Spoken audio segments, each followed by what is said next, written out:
আসসালামু আলাইকুম বন্ধুরা, সবাইকে সিস্টার্স কিচেনে স্বাগতম। আবারও একটি নতুন ভিডিও নিয়ে আপনাদের মাঝে চলে এসেছি। আজকের রেসিপি হলো সুপি নুডলস। তো দেখতে থাকুন। প্রথমে চুলায় একটি পাত্র বসিয়ে দিয়েছি, রেগুলার রান্নার তেল দিয়ে দিলাম, কুচিয়ে রাখা পেঁয়াজ মরিচগুলো দিয়ে দিব, তারপর সামান্য লবণ দিয়ে সুন্দরভাবে নেড়েচেড়ে মিশিয়ে নিব।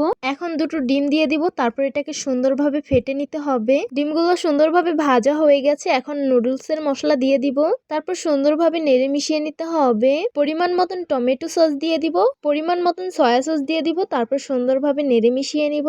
2 চামচ পরিমাণ চিলি ফ্লেক্স দিয়ে দিব। এখন নুডলস গুলো দিয়ে দিব, হালকা করে একটু ভেজে নিতে হবে। নুডলস গুলো হালকা ভেজে নিয়েছি, এখন পরিমাণ মতন পানি দিয়ে সুন্দরভাবে নেড়ে মিশিয়ে নিব আর বলক আসার অপেক্ষায় থাকবো। এই তো নুডলসটা বলক এসে পড়েছে, এখন আর কোনো নাড়াচাড়া করব না, এটা হতে আর বেশি সময় লাগবে না।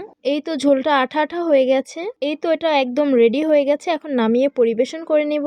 এই তো গরম গরম ধোয়া ওঠা সুপি নুডলস সার্ভ করে নিলাম। দেখতেই পারছেন কত বেশি লোভনীয় লাগছে, আর খেতে কিন্তু অত্যন্ত মজা হয়েছে। এইভাবে একদিন সুপি নুডলসটা রান্না করে খেয়ে দেখবেন, অনেক বেশি ভালো লাগবে আপনাদের কাছে। তো আশা করছি আমার আজকের রেসিপি আপনাদের কাছে অনেক অনেক বেশি ভালো লাগবে। ভালো লেগে থাকলে আমার ইউটিউব চ্যানেলটি সাবস্ক্রাইব করবেন, আর যারা আমার ফেসবুক পেজ থেকে দেখছেন পেজটিকে ফলো করবেন। সবাই অনেক বেশি ভালো থাকবেন, সুস্থ থাকবেন, আর সিস্টার্স কিচেনের সাথেই থাকবেন। আবারও কথা হবে কোনো নতুন ভিডিওতে। তাহলে আজকে এই পর্যন্তই। আল্লাহ হাফিজ।